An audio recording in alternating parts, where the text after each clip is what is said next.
안녕하세요. 오늘도 사연 살롱을 찾아주셔서 감사합니다. 서울에 사는 60대 아줌마예요.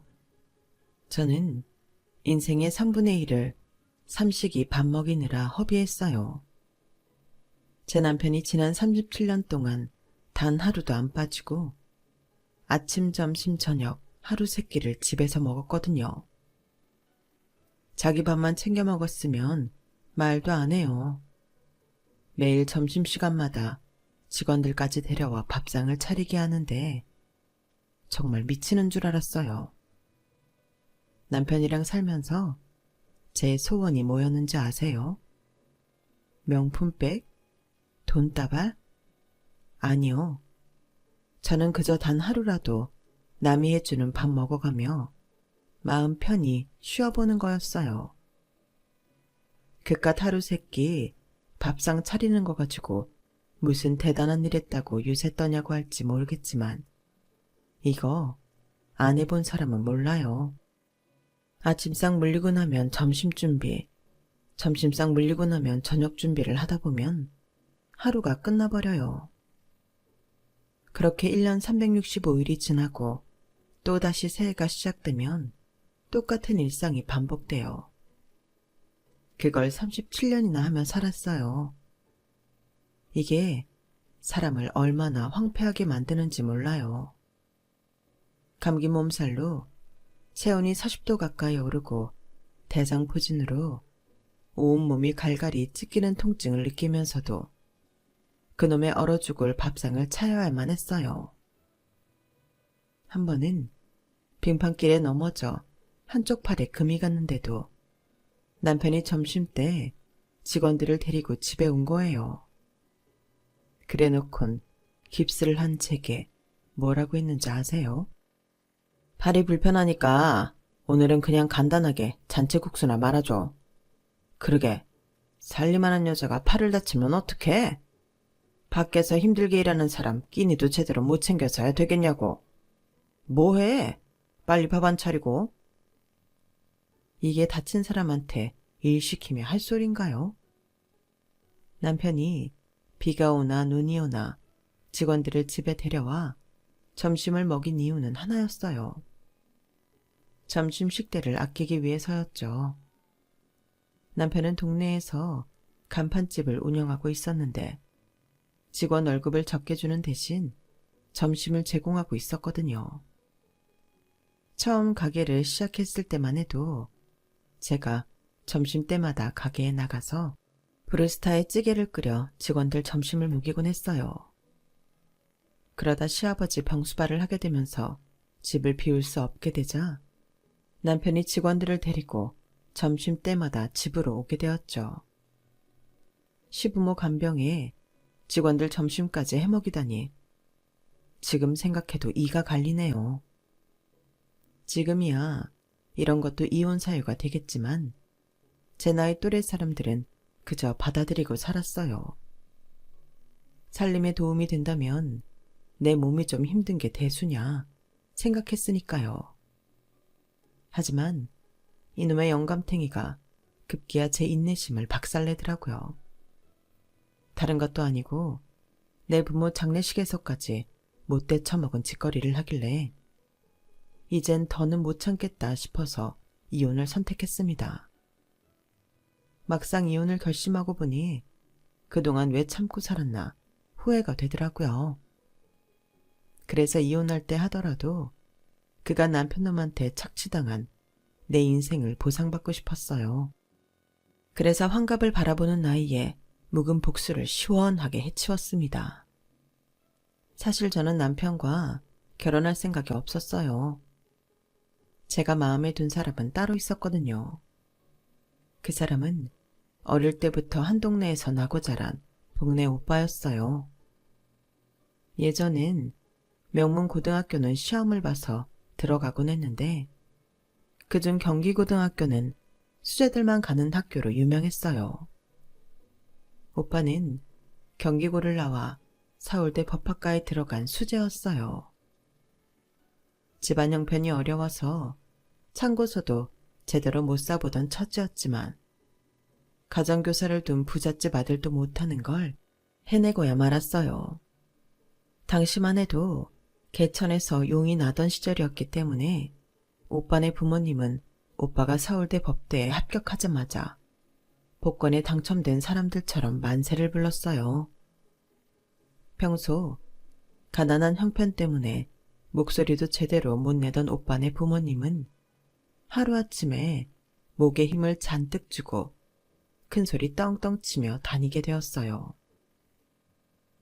내 아들이 말야, 대한민국에서 제일로 공부 잘한다는 사람들만 들어가는 서울대 법대에 다닌단 말이야. 판사, 검사, 못해도 변호사는 따놓은 당상이라고. 못 산다고 무시하던 놈들 이제 하나도 안 무섭다고. 내 아들 판검사 되는 날이 니들이 내 앞에서 무릎 꿇게 될 줄 알란 말이다. 혹여 동네 사람들과 싸움이라도 붙으면 늘 잘난 아들을 불러와 의기양양하게 굴곤하실 정도였어요. 잘난 아들을 둔 부모의 특권을 제대로 누리신 거죠. 정작 오빠는 아나무인처럼 행동하는 부모님 때문에 고개를 들지 못하는데도 말이에요. 그런 오빠네 부모님을 보고 동네 사람들은 손가락질도 많이 했지만 그럼에도 전처럼 무시하지는 못했어요. 지금이야 서울대 나오고도 백수로 사는 사람이 허다하지만 그때만 해도 서울대를 나오면 일단 보장되던 시절이었으니까요. 그러니 동네 사람들도 오빠네 부모님한테 불만이 많았음에도 어지간한 건 참고 넘어가는 분위기일 수밖에요. 오빠의 서울대 입학을 오빠네 식구들만큼이나 반겼던 건 바로 저였어요. 우리는 부모님들 몰래 고등학생 때부터 편지로 은밀히 마음을 주고받던 사이였거든요. 그러다 제가 고등학교를 졸업하고부터 본격적으로 사귀기 시작했어요. 상고를 졸업하고 무역회사 경리과에서 일하던 저는 가난한 고학생 남자친구를 먹여 살리다시피 했어요. 데이트 비용은 물론 오빠 책값까지 부담하며 연애를 했으니까요. 그래도 그때는 아깝다는 생각이 안 들었어요. 돈을 버는 사람이 나니까 당연히 내가 돈을 쓰는 게 맞다고 생각했어요. 비록 나는 대학 문턱에도 못 가본 상고 출신이었지만 내 남자친구는 우리나라 최고 명문대인 서울대생이라는 사실에 어깨에 힘이 들어가기도 했고요. 하지만 좋은 시간도 얼마 가지 않았어요. 우리는 연애를 시작한 지 얼마 되지 않아 떨어져 지내게 되었거든요. 오빠가 군입대를 하게 된 거예요. 없는 돈에 강원도 철원까지 면회를 다녀야 했지만 그래도 행복했어요. 지금이야 도로도 깨끗하게 깔리고 차편도 다양하지만 그때는 도로가 말도 못하게 엉망인데다 차편도 얼마 되지 않아서 면회 한번 다녀오려면 시간과 돈이 엄청 들어갔는데도 말이죠. 떨어져 지내는 시간이 기니까 만날 때마다 애틋하고 3년 넘게 사귀면서도 단 한 번도 싸운 적이 없었어요. 사실 그때 저는 내심 오빠와 결혼 생각까지 하고 있었어요. 오빠도 그랬고요. 비록 당장은 힘들지만 이 순간만 버티면 달디단 결과가 있을 거라고 믿어 의심치 않았어요. 하지만 그건 떡줄 생각도 없는 사람들 앞에서 김칫국을 마신 거나 다름없는 거였더라고요. 오빠가 제대를 하고 3개월쯤 지났을까요? 제대 후 복학 준비로 바쁘다는 핑계로 만남을 피하더니 돌연 이별 통보를 하지 뭐해요. 결혼할 여자가 생겼다는 게 이유였죠. 미수가 미안하다. 너한테 이러면 안 되는 건 아는데 부모님 뜻을 따를 수밖에 없어. 너도 알다시피 우리 집 형편이 많이 힘들잖아. 식구들이 다들 나만 바라보고 사는 형편인데 내가 원하는 사람이랑 결혼하겠다고 고집을 부릴 수만은 없었어. 정말 미안해. 오빠의 결혼 상대자는 오빠네 아버지가 다니는 공장 사장님 딸이었어요. 능력은 있지만 뒤를 밀어줄 뒷배가 없었던 오빠한테는 천군만마 같은 집안이었죠. 당연히 오빠네 부모님과 가족들은 오빠의 결혼을 열렬히 지지했고, 오빠는 사랑보다는 가족과 현실을 택한 거예요. 누구보다 믿었던 사람한테 배신을 당한 저는 복수라도 하는 심정으로 오빠보다 더 먼저 결혼식을 올렸어요. 부모님이 정해준 남자와 말이에요. 마음에 들고 안 들고는 문제도 아니었어요. 그때는 복수심에 불타 있었으니까요. 하지만 얼마 안 가 이런 식으로 결혼을 하는 건 복수도 뭐도 아닌 내 인생을 내 손으로 망가뜨리는 일밖에 안 된다는 걸 알게 되었어요. 어른이 그러시잖아요. 남자는 그놈이 그놈이라고요. 그런데 제 남편은 그놈들 중에서도 정말 지지리도 못난 놈이었던 거예요. 신혼 초부터 남편은 제 가계부를 검사하면서 콩나물값 100원어치까지도 따지고 들기 시작했거든요. 그때부터였어요. 제가 설거지를 하고 있으면 등 뒤에 와서 수세 많이 나온다고 잔소리를 해대고, 제가 밥 한 공기 다 먹으면 밥 많이 먹는다고 트집을 잡는 사람이었어요. 하는 일도 없는 사람이 무슨 밥을 그렇게 많이 먹어? 아니, 친정에서 못 먹고 살았어? 다 참, 누가 보면 마누라가 아니라 씨름 선수랑 같이 사는 줄 알겠네. 이러니 쌀값이 그렇게 들어가지. 꼴랑 밥 한 공기 먹었을 뿐인데 이런 소리까지 듣게 되니 많이 억울했어요. 생각 같아서는 억울하다고 따지고 싶었지만 그때는 씨름 선수냐는 말에 너무 창피해서 아무 말도 할 수 없었어요. 그래서 그날 이후 밥을 뜰 때마다 제 밥은 한 숟가락씩 덜어내는 게 버릇이 되었어요. 사실 남편과 시부모님까지 삼시세끼를 다 챙기고, 집안일은 물론 낮에는 남편 가게에 나가 밥까지 해먹이고 오다 보니 체력적으로 많이 힘들었어요. 고기를 먹는 건 가뭄에 콩 나듯 했고, 생선이나 젓가락이 갈 만한 음식은 시부모님과 남편이 죄다 집어먹으니 저는 풀뿌리만 먹다시피 했거든요. 남편이 큰맘 먹고 통닭을 사오는 날에도 제가 먹을 수 있는 부위는 닭모가지랑 살은 거의 없는 등뼈 부분이었어요. 그나마도 2조각 이상 집어먹기 힘들 정도로 남편은 눈치를 줬어요. 하루는 이불 빨래를 하는데 눈물이 뚝뚝 떨어지더라고요. 내가 이 집에서 이렇게 식모처럼 일을 하는데도 먹는 것조차 눈치를 보며 살아야 하나 싶은 게 서럽고 억울했거든요. 그래서 그날 밤 작정하고 남편한테 따졌어요. 사람 치사하게 먹는 걸로 눈치 좀 주지 말아요. 내가 먹으면 얼마나 먹는다고 그래요?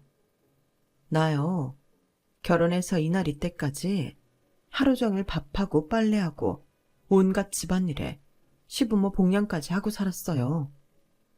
그렇다고 내가 옷을 사달래요? 돈을 달래요? 그런데 어쩌면 당신은 고맙다는 말은커녕 밥 한 그릇 먹는 것도 그렇게 눈치를 주고 사람을 힘들게 하냐고요. 이럴 거면 나랑 왜 결혼했어요? 돈 안 주고 부릴 식모가 필요해 결혼했어요? 말해봐요. 억울해서 말하는 도중 눈물까지 터진 저는 소매 기치로 눈물을 찍어내고 있는데 남편이 싸늘한 표정으로 그러는 거예요. 그런 너는 왜 나랑 결혼했냐? 내 입으로 말하기 그러면 내가 대신 말해주랴? 너 대학생 놈한테 돈 대주고 몸 대주다 팽당했다며. 그놈이 서울대 법대생이라고 했던가? 하여간 가방줄도 짧은 년이 학벌은 오지게 따져요. 야, 정신이 제대로 박힌 놈이라면 서울대까지 다니면서 너같이 허접 쓰레기 같은 상고 출신을 마누라로 삼겠냐? 못해도 이대나 숙대생은 만나지. 넌 그냥 데리고 놀다 버리는 용으로 데리고 다녔던 거야. 애초에 넌 그놈한테 쓰고 버릴 년이었다고. 그런 걸 불쌍해서 받아줬더니 뭐가 어쩌고 어째? 네 주제를 알고 까불어. 하루 세끼 밥 먹여주는 것도 감지덕지 할 일이지. 어디서 하늘 같은 서방한테 주둥이를 털어. 한 번만 더 그랬다간 그날로 쫓아낼 줄 알아. 순간 다리에 힘이 풀려서 그 자리에 주저앉고 말았어요. 남편이 제 과거를 다 알고 결혼을 한 줄은 몰랐거든요. 당시만 해도 혼전 연애가 그리 당당할 일이 아니었기 때문에 저는 지은 죄가 없음에도 죄인처럼 고개를 숙여야 했어요. 3년간 연애를 하면서 손 한 번 안 잡고 입 한 번 안 맞췄다면 거짓말이겠죠. 하지만 딱 거기까지였어요. 제가 겁이 많았던 것도 있지만 오빠도 책임지지 못할 짓을 하는 사람은 아니었거든요. 그런데 이런 사실을 남편한테 시시콜콜 말하는 것도 구차하게 느껴졌어요. 말한다고 한들 믿어줄 것 같지도 않았고요. 그저 벙어리 냉가슴 앓듯 제 가슴에 품고 삭히는 것뿐이었죠. 이게 다 내가 멍청해서 남자 보는 눈이 없어 그랬다 생각하기로 했어요. 그렇게 저는 37년간을 갑순이로 살게 되었죠. 결혼하고 이듬해 첫 애를 가진 뒤 결혼 2년차 봄에 딸아이를 출산했어요. 내심 아들을 바랐던 시부모님과 남편은 대놓고 제 탓을 하더군요. 아휴, 지가 시집와서 한 게 뭐 있다고? 남들 다 낳는 아들 하나를 못 낳아. 식충이처럼 밥은 또 얼마나 먹어대는지. 야, 너는 양심도 없니? 고작 딸년 하나 낳아놓고 시애미가 끓여다주는 미역국 먹어가며 산후조리를 할 생각을 해? 내가 전생에 무슨 죄를 지었길래 며느리 수발까지 하고 있는 건지. 아, 일어나서 밥 안 처먹고 뭐해? 내가 네 입에 밥까지 떠넣어줘야겠니?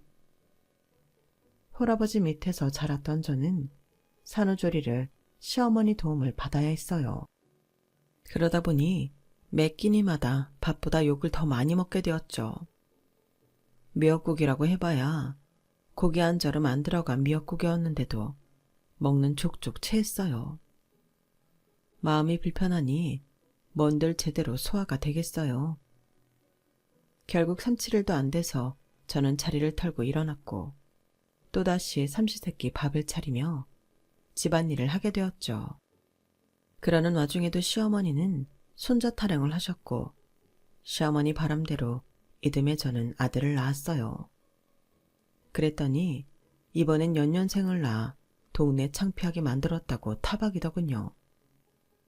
이래도 내 탓, 저래도 내 탓. 이놈의 집구석에서는 모든 게 다 제 탓이었어요.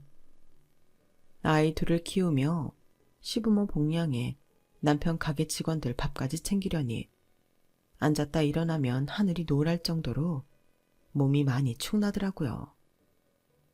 먹는 거라도 제대로 먹으면 모를까.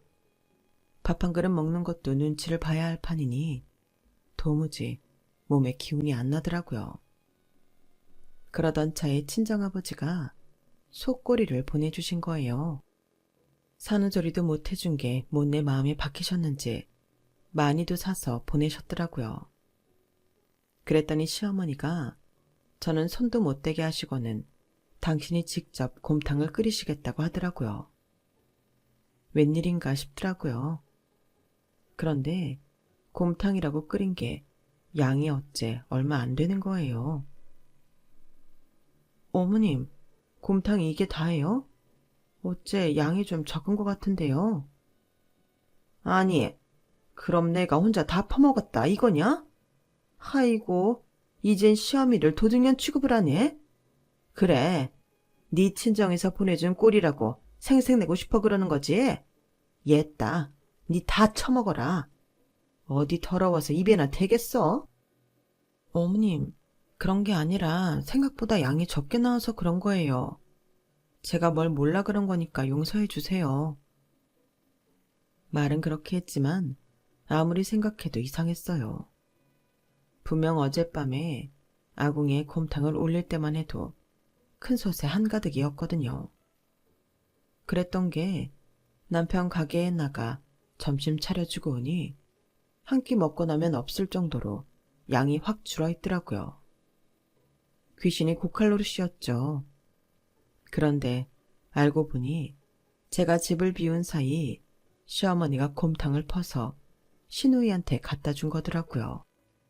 당신 딸 고생한다고 그런 모양인데 그 마음이야 이해를 하지만 저는 무슨 죄냐고요.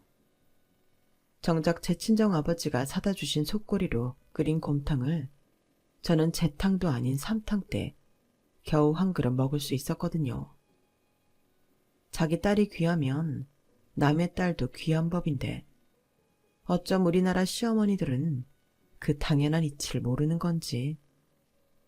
제게는 세상 누구보다 야박하게 굴던 시어머니는 저희 큰애가 중학교 2학년 때 세상을 떠나셨어요.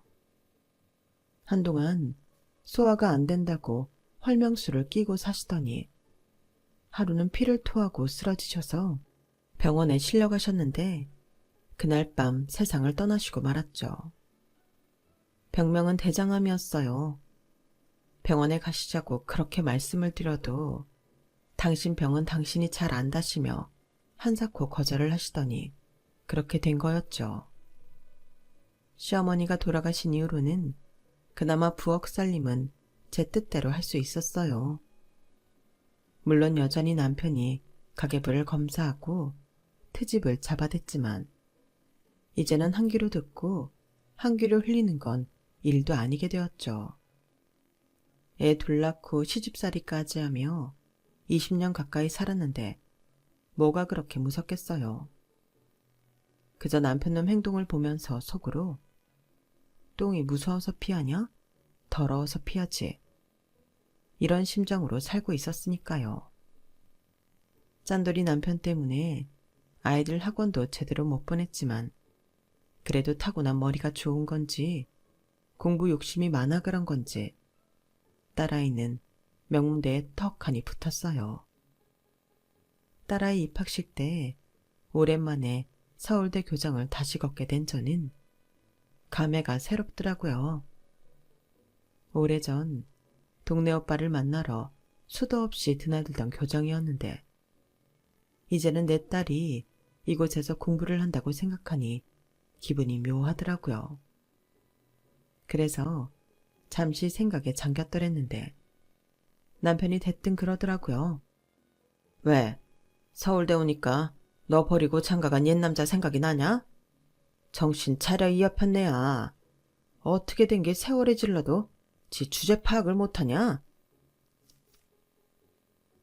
아무리 좋은 풍경과 마주해도 곁에 이 인간이 있으면 순식간에 똥꾸렁내 나는 똥간으로 변한다는 걸 새삼 느꼈네요.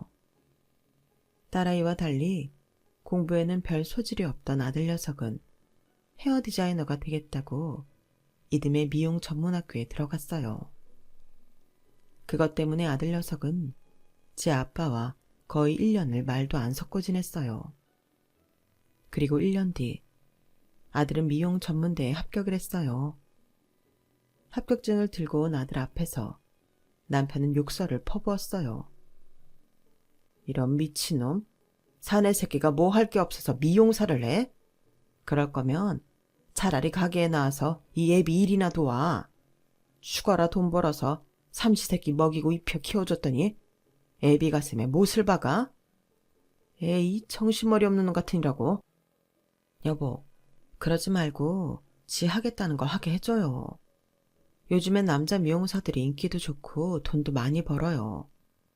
우리 승환이 지 밥벌이 충분히 하고 살으니까 하고 싶다는 거 하게 하자고요.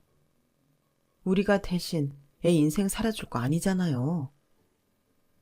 네가 이러니까 애 새끼들이 이 애비 말을 귓등으로도 안 듣는 거야. 가장이 안 된다고 하면 애미인 네부터 순순히 내 말을 따라야지. 네가 이 지랄을 하고 나오니까 애새끼들도 날 무시하잖아. 승환이 너 잘 들어? 네 멋대로 들어간 학교니까 네 손으로 벌어서 다녀. 난 눈에 흙이 들어가도 네 학비는 못 대주니까 그렇게 하려고. 너도 잘 들어. 내가 벌어다준 생활비에서 한 푼이라도 저 자식한테 줬다간 너도 내 집에서 쫓겨날 줄 알아. 알았어요. 당신 돈에 손 하나 안 댈 테니까 걱정하지 말아요. 부모가 돼서는 자식 꿈을 응원하지는 못할 망정 싹부터 꺾으려드는 남편이 정말 한심했어요. 그래도 당장 아이 입학금이 필요했던 저는 어떻게든 돈을 마련해야 했어요. 이럴 때 비빌구석은 역시나 친정뿐이더라고요. 친정 아버지한테 찾아가 사정을 말씀드렸더니 아버지가 돈을 마련해 주셨어요. 이 돈은 어떻게든 꼭 갚겠다고 하자 한사코 거절하시더라고요. 그럴 거 없어. 열심히 배워서 이 할애비 머리나 깎아달라고 그래. 선불금으로 준 거다 생각할 테니까. 친정 아버지 도움으로 아들 녀석 대학 등록은 시켰지만 돌아오는 학기마다 등록금 댈 걱정이 한가득이었어요. 남편이 주는 생활비로는 살림 사는 것도 빠듯했으니까요. 짬이라도 좀 나면 밖에서 일이라도 하겠는데 이놈의 삼식의 남편은 하루 세 끼를 집에서 해결하니 그럴 시간이 어디나 하나요. 그렇다고 밤잠 줄여가며 인형 누나를 붙일 수도 없고 난감하더라고요. 그러던 차에 남편 직원 중 하나가 지나가는 말로 그러는 거예요. 사모님, 음식 솜씨가 정말 좋으시네요. 지금까지 먹어본 김치 중에 사모님 김치가 최고입니다. 우리 집 사람은 김치도 사다 먹는데 이건 뭐 중국산 배추를 쓰는 건지 어쩐 건지 김치에서 쓴맛이 그렇게 나더라고요. 차라리 사모님도 김치 장사나 하시지 그러세요. 그럼 제가 당장 사 먹을 텐데요.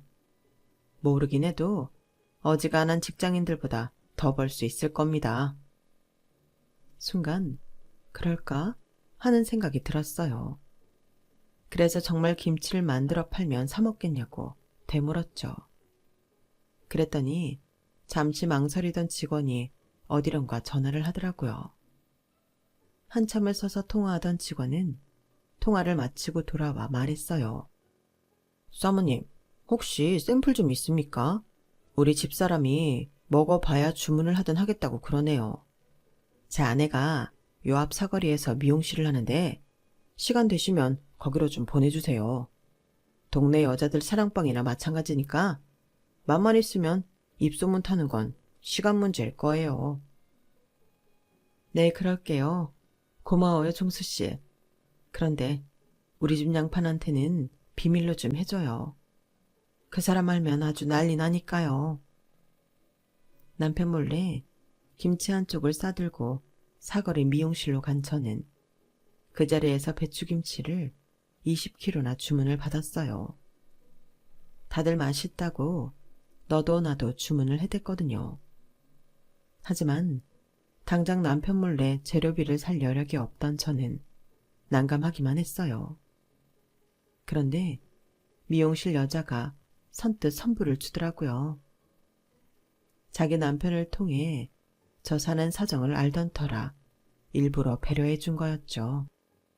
그렇게 동네 여자들한테 김치 장사를 시작한 저는 남편이 주는 생활비의 2~3배는 너끈히 벌었어요.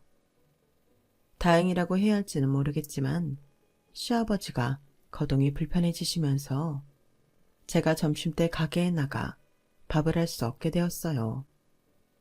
대신 남편이 직원들을 데리고 집으로 와서 점심을 먹고 가게 되었죠.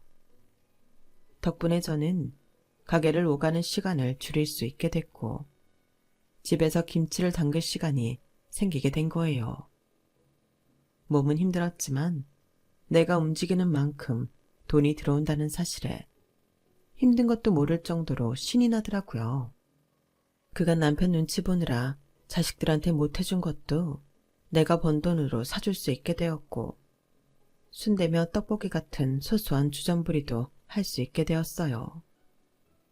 내 손으로 돈을 번다는 게 이렇게 기쁜 일인지를 새삼 느낄 수 있었죠. 그런데 주문이 늘어날수록 김치를 담그는 날이 잦아졌고, 그러다 보니 남편한테 꼬리가 밟히고 말았어요. 이 여편네야, 넌 내가 살림하라고 준 돈으로 그딴 주머니를 차고 있었냐? 그간 번 돈 다 내놔. 당장 내놓으라고. 싫어요. 못 줘요. 그걸 왜 당신한테 줘요? 내가 내 손으로 번 돈인데. 나 김치 담가 팔면서 당신 돈으로 마늘 한 쪽 안 샀어요.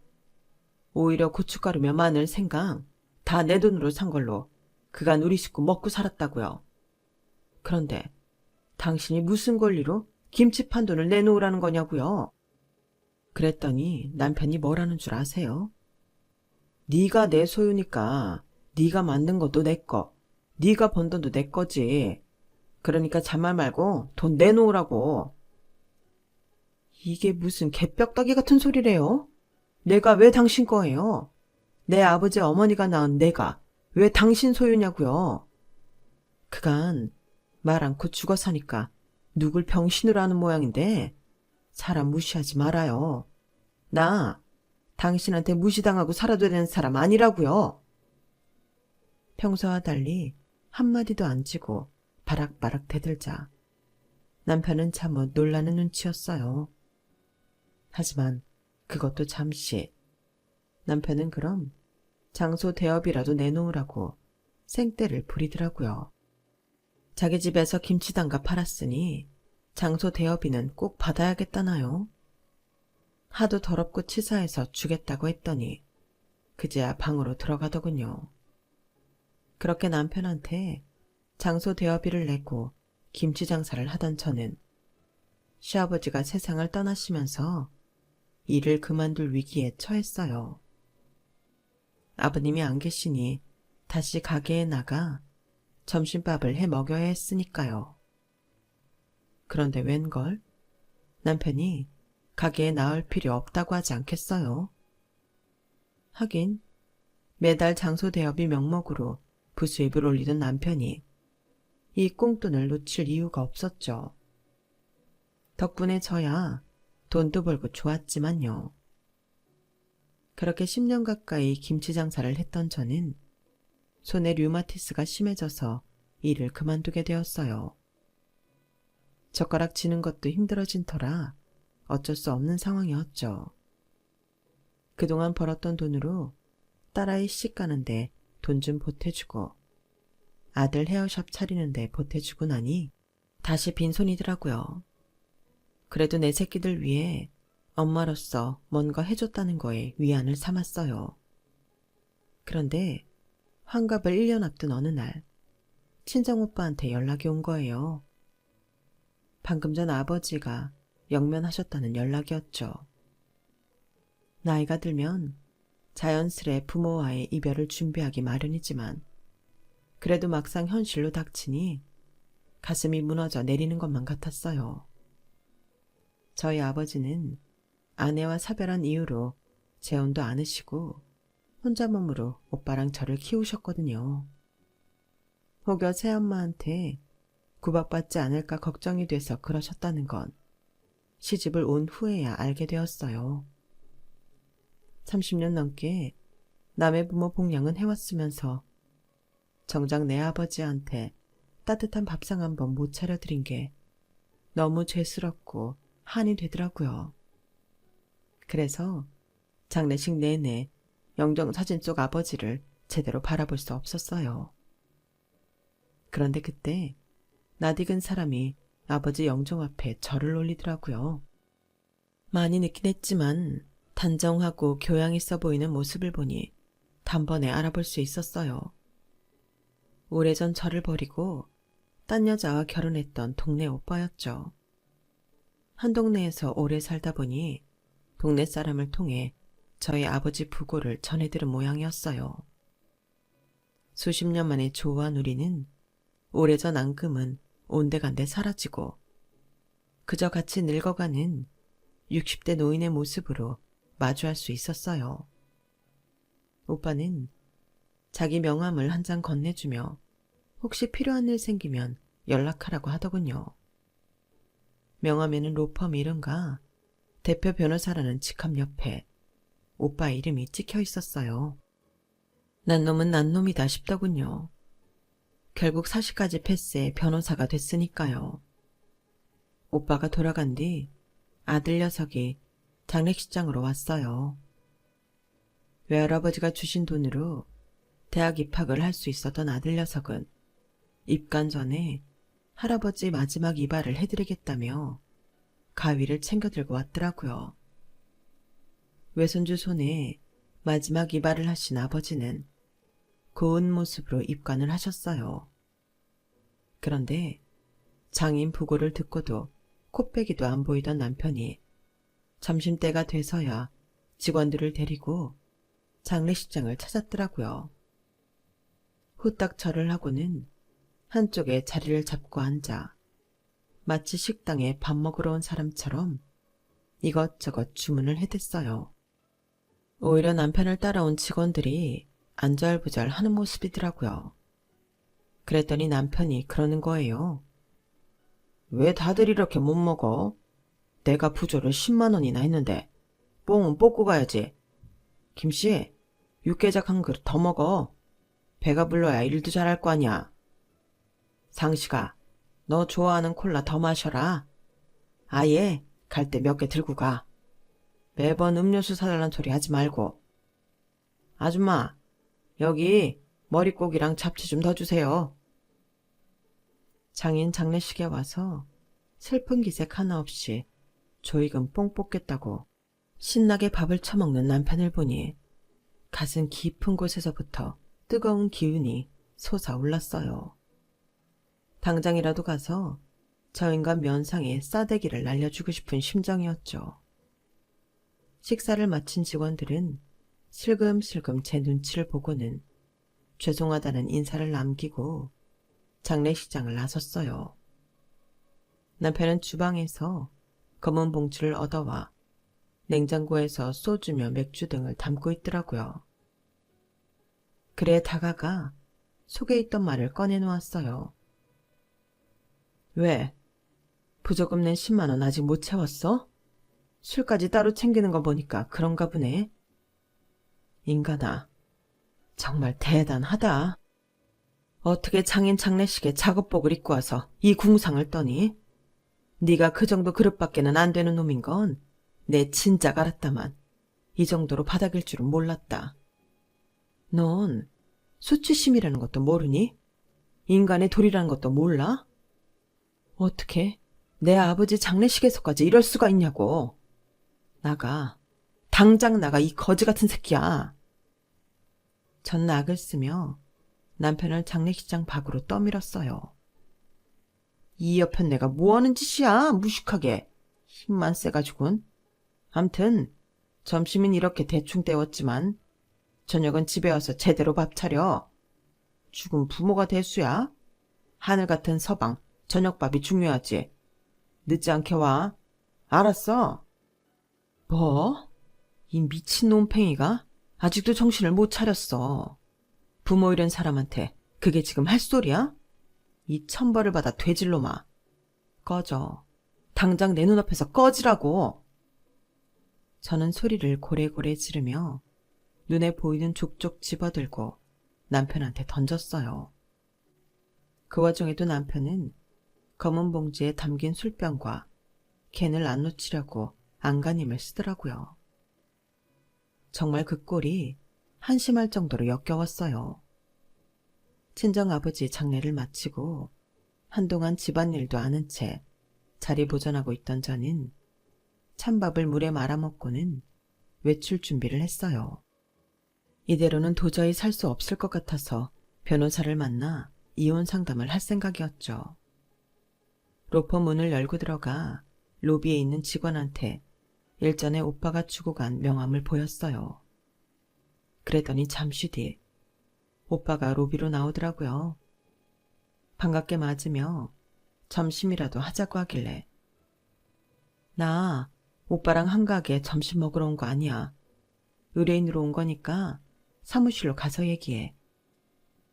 오빠 사무실로 들어간 저는 남편과 이혼을 하고 싶다고 말했어요.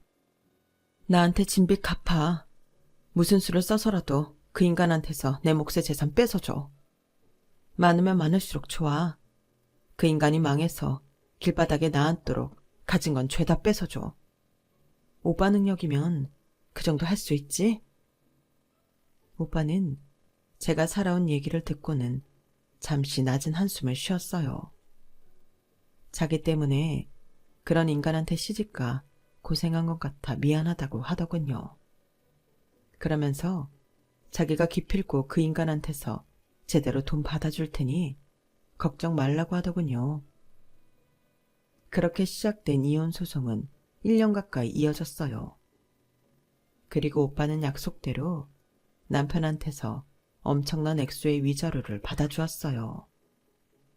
제가 그동안 병든 시부모를 모셨던 것과 가게 직원들한테 점심을 해먹인 것까지 죄다 노동으로 환산해 받아준 덕분이었죠. 거기다 결혼기간 내내 남편이 제게 했던 인격 모독과 시어머니의 괴롭힘도 제 이혼 사유에 포함이 되었어요. 남편은 재판 내내 억울하다는 입장을 내세웠지만 자식들과 가게에서 일했던 전 직원들의 증언 덕에 남편은 패소할 수밖에 없었죠. 재판이 끝나고 재산 정리까지 끝나자 홀가분한 마음으로 저는 집을 얻어 나왔어요. 그러던 어느 날 제 이혼 재판을 성공적으로 승소해준 오빠가 집 근처로 찾아왔더라고요. 표정을 보니 마치 중요한 고백이라도 할 사람 같더라고요. 아니나 다를까? 아내랑 사별한 지 6년 됐어. 자식들도 장성해서 출가했고 지금은 혼자 논현동 아파트에서 살고 있어. 미수가, 지금이라도 늦지 않았다면 우리 다시 시작할래? 내가 너한테 못 해준 거 이제는 다 해줄 수 있어. 나랑 다시 시작하자. 그 말에 나도 모르게 코웃음이 나왔어요. 날 버릴 땐 언제고 이제 와서 다시 시작하자고요. 어이가 없더라고요. 이놈이나 저놈이나 나한테 왜 이러나 몰라. 오빠, 내가 그렇게 우스워 보여? 오빠 눈에는 내가 40년 전 순진한 이미숙으로 보이나 봐. 나 변했어. 오빠가 나 이렇게 만들었잖아. 사랑 하나 믿고 간이고 쓸개고 다 빼줬던 나한테 대차게 배신 때린 거 오빠였잖아. 그때 결심했거든. 다시는 남자라는 것들한테 마음 안 주기로. 내 이혼 소송 승소한 걸로 꽤나 점수 딴 줄 아는 모양인데 웃기지 마. 어느 변호사라도 그 정도는 할 수 있는 재판이었어. 내가 오빠 능력 보고 오빠네 로펌 찾아간 줄 알아? 나 빚 받으러 간 거였어. 오빠한테 퍼부은 돈과 시간, 순정. 그거 변호사 비용으로 퉁치려고 간 거였다고. 이제 다 늙어서 쭈그렁 방탱이 된 남자 내가 뭐가 아쉬워서 받아줘? 왜? 이제 남자 바꿔서 또다시 밥이나 해주고 살라고? 미쳤어 내가? 인터넷에 그런 기사가 나오더라. 장수하는 여자들 대부분이 남편 없이 사는 여자들이래. 한마디로 남자는 여자 목숨 갉아먹는 벌레밖에 안 된다는 얘기야. 난 장수할 거야. 오빠가 받아준 이 돈으로 벽에 똥칠할 때까지 살 거라고. 그러니까 다시는 내 앞에 나타나 시덥잖은 소리 하지 마. 뒤도 안 돌아보고 돌아온 저는 그 길로 아들 녀석이 하는 헤어샵으로 가서 머리를 했어요. 이제는 누구의 아내도 아닌 나 이미숙으로 살 생각이거든요. 옷도 사입고 구두도 사신고 맛있는 것도 사먹으면서 제대로 내 인생을 살아볼랍니다. 앞으로 새로이 시작되는 제 인생 응원해주세요. 지금까지 제 사연을 들어주셔서 감사합니다. 항상 건강하시고 여러분도 매일매일 행복하세요. 여러분, 사연 댓글에 응원과 현명한 조언 부탁드려요. 좋아요와 구독은 저에게 큰 힘이 됩니다. 오늘도 좋은 일 가득하세요.